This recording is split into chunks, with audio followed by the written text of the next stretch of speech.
టీచర్ని గుండెల మీద పెట్టి గుద్దాడంటే వాడి మానసిక స్థితి ఎంత దారుణంగా ఉందో మనం ఆలోచించుకోవచ్చు.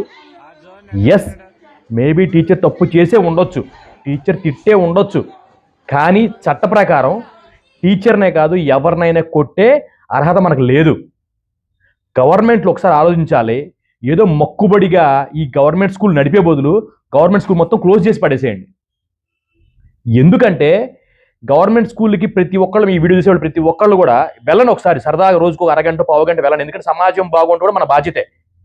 ఆ స్కూల్ దగ్గర 9th క్లాస్ పిల్లలు 10th క్లాస్ పిల్లలు చూడండి ఎలా ఉంటారో, ఎంత మాస్గా గోళ్ళ మీద కూర్చొని ఎంత భయంకరంగా దరిద్రంగా ఉంటున్నారో. ఈ ఫోన్లు వచ్చిన తర్వాత ఈ గంజాయిలు వచ్చిన తర్వాత, ఈ మందు వచ్చిన తర్వాత వీళ్ళు ఈ ప్రతి స్కూల్ జరుగుతుందని కాదు, మ్యాక్సిమం స్కూల్ ఎలా ఉన్నాయో చూడండి.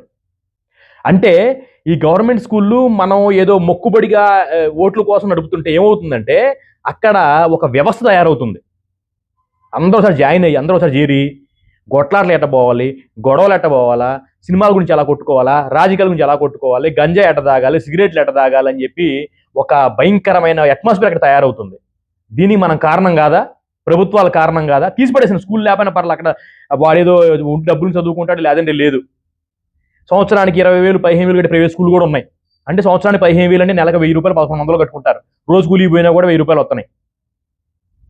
ఒక ఉపాధ్యాయుని కూడా అసలు గుండెల మీద గుద్దాడంటే వాడిని అరెస్ట్ చేసి అసలు 10 సంవత్సరాలు బయటికి రానియకూడదు. అలాంటి శిక్షలు వేయాలి, ప్రభుత్వాలు అలాంటి శిక్షలు వేయాలి. టీచర్లు కూడా తప్పే, కానీ టీచర్లు చేయి చేసుకోకూడదు. అట్ ద సేమ్ టైం పిల్లలు మెయిన్గా చేయి చేసుకోకూడదు. మన చిన్నప్పుడు చెప్తా ఉండేవాళ్ళు, ఎంత గౌరవంగా ఉండే టీచర్ని అక్కడ చూసి పారిపోయేవాళ్ళం మనం. ఎందుకంటే వాళ్ళ టీచర్ మన మీద పగ ఉండదు, టీచర్ మన మీద ప్రతీకారం, లేదంటే ఒక రాయలసీమ ఫ్రాక్షన్ లాగా మనం చంపాలని వాళ్ళకు ఉండదు. మనం బాగుపడాలి అని చెప్పి వాళ్ళు చేస్తారు.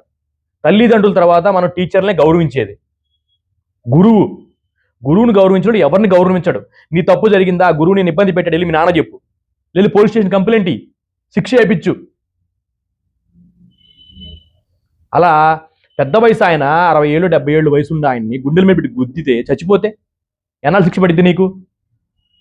ఈ వీడియోలు చూసేవాళ్ళు కూడా ఏంటంటే, మనం ఏదో చూస్తున్నాం వీడియోలు, సరదాగా వెళ్ళిపోయింది పోండి, నేను తిన్నానా, పడుకుందా, తెల్లారిందా, ఇట్లాగే ఉన్నారు. ఈ వీడియోలు చూసి మీరు కూడా సొంత వీడియోలు చేయండి, షేర్లు కొట్టండి, అందరు తెలిసేలా చేయండి, ప్రభుత్వాన్ని క్వశ్చన్ చేయండి. ఈ సమాజంలో క్వశ్చన్ చేయకుండా ఖాళీగా కూర్చున్న దరిద్రుల వల్లే సమాజానికి పెద్ద ప్రాబ్లం. మనం క్వశ్చన్ చేయాలి, మంచి అట్మాస్ఫియర్ తీసుకురావాలి.